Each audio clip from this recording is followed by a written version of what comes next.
Thanks so much for sticking with us here on Live Impact News. We've been following that breaking news, the death of NASCAR driver Kyle Busch at the age of 41. Really stunning news. Folks are still grappling with it in a lot of ways. We're seeing tributes pouring in, and we know that at Charlotte Motor Speedway, where Coca-Cola 600 is set to run this weekend, they're going to do something to honor him. We just spoke with the communications director probably within the last hour or so, who confirmed that there would be some sort of tribute. In fact, live look right now at the Jumbotron there at the speedways. You could see Bush's photo is up there along with that in memoriam dates. And they said that there will be more. They're just working out those plans as we speak. I want to bring in our sports director, Nick Carboni, because, Nick, you've been reaching out to folks who have knowledge of the racing world, really trying to get us some insights on the legacy of Busch. And you are getting us a new guest right now. Who's joining us now? So we have Josh Sims from Fox Sports joining us tonight. Josh has been covering NASCAR for a handful of years now across all of its series. And was at a NASCAR event tonight. So, Josh, if you can hear me, just wondering how and when this news landed for you. And I know you're amongst others in the sport. What was the reaction? Yeah, man. First and foremost, it was completely shocking. You know, like you mentioned, Nick, I was on my way to a NASCAR event, and I was literally just pulling up when I saw the news on my phone. And I couldn't believe it. It was one of those things where we earlier in the day knew, you know, I'll be on pit road for the truck race tomorrow night, and we knew he wasn't going to be able to race due to an illness, but we didn't know the severity. We just knew that, you know, we weren't going to have Kyle back in the truck, you know, a week after what was a dominant performance and a great win by him at Dover. And then to find out this news later this evening, it was just completely shocking. And I could tell you the mood of the event I was at was just, you know, like it's what everybody was talking about. Folks sharing their stories about their experiences with, you know, Kyle at the track and with him during his career and their time being around him. And just, you know, one of those things where the community is really trying to pull together to wrap their mind around what happened and, you know, what can be done to support the family, of course, first and foremost during this time, but to also, you know, pay tribute to everything he's meant to the sport.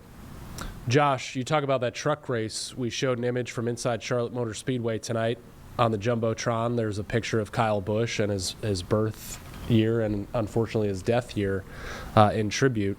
That's above the track we all thought he was going to race at tomorrow. What are your kind of feelings going into work tomorrow, knowing Kyle Busch has passed away and that trucks will be on the track tomorrow afternoon? Yeah, it's going to be a difficult broadcast, to say the least. It'll be an emotional broadcast. I know everybody throughout the garage is, you know, going to be trying to come to terms with what happened, sharing their stories about racing with him, racing around him, how they plan to honor him. And you can also understand how people will be feeling, you know, conflicted about how to, you know, go out there, compete, knowing one of the greatest drivers the sport has ever seen is not going to be able to continue his career. Especially given the success he's had, not even just across NASCAR, but specifically with the truck race. I'll be on pit road.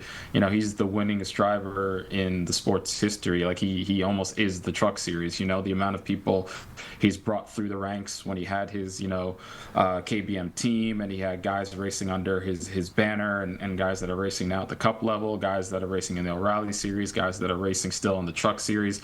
You know, it's one of those things where we've been fortunate that while he has moved up to Cup and been so successful, a two-time champion, one of the NASCAR's greatest 75 drivers, he still found time each and every season to race in the truck series and kind of grace us with his presence and his dominance on track. You know, it's been a pleasure to have him out there competing in the series that, you know, we get to cover for the entire year on Fox Sports. We keep the truck series the whole year, even though we don't have the Cup series. So it'll be it's going to be a tough day, week, year. It's just going to be tough going forward. Josh, being a part of that NASCAR family, you know, I think in a lot of other sports, if this had happened to a premier athlete, there would be a lot of talk about, well, we're not going to play tomorrow. I don't think that's happening, right? I mean, it seems like there's going to be 3 days of racing at Charlotte Motor Speedway as normal, because this is a sport that comes together in that fashion, and that's how they pay tribute. Is that kind of the sense you get? Yeah, that's the sense I get. The sense I get is that, I could speak more so for what we're planning to do, and we're planning to honor Kyle Busch and his life and everything he accomplished in the best way we know how, during our broadcast. But this is one of those difficult weekends that unfortunately the sport has seen before. It's been a tough year for NASCAR in terms of, you think of the tragedies that have happened, whether it's Biffle and his family, everything that happened with Denny Hamlin and his family, and now losing Kyle Busch. It's one of those things where you just try and find a way to do the best you can to honor him with these races this weekend. Josh, when you first started working NASCAR, I would assume when you're looking at the roster of drivers and thinking about potentially interviewing them, hopefully after a win, perhaps after a wreck, perhaps when they're not at their happiest, Kyle Busch would be one of those that's like, whew, how am I handling that one? So how did you handle it? Yeah, man. Kyle was a fierce competitor, and he wanted to win at everything he did, and he expected to win. So when you saw those frustrations, you understood the place that it was coming from. He expected himself to go out there and, not just lay it all on the line, but end up in victory lane. And, I had the privilege of being able to interview him a number of times on the start-finish line after he's hopping out of the truck for a victory, and he was always great. And, the thing about it is, no matter the mood that he might have been in, win or lose, he always gave great interviews. He always wore his emotions on his sleeve. He let you know how he felt, but he was going to do, his job, at the end of the day. So, it was a privilege and honor to be able to cover one of the greatest drivers and to interact with him in the garage and to interact with him pre and post race. And, it's just, it's sad and tragic.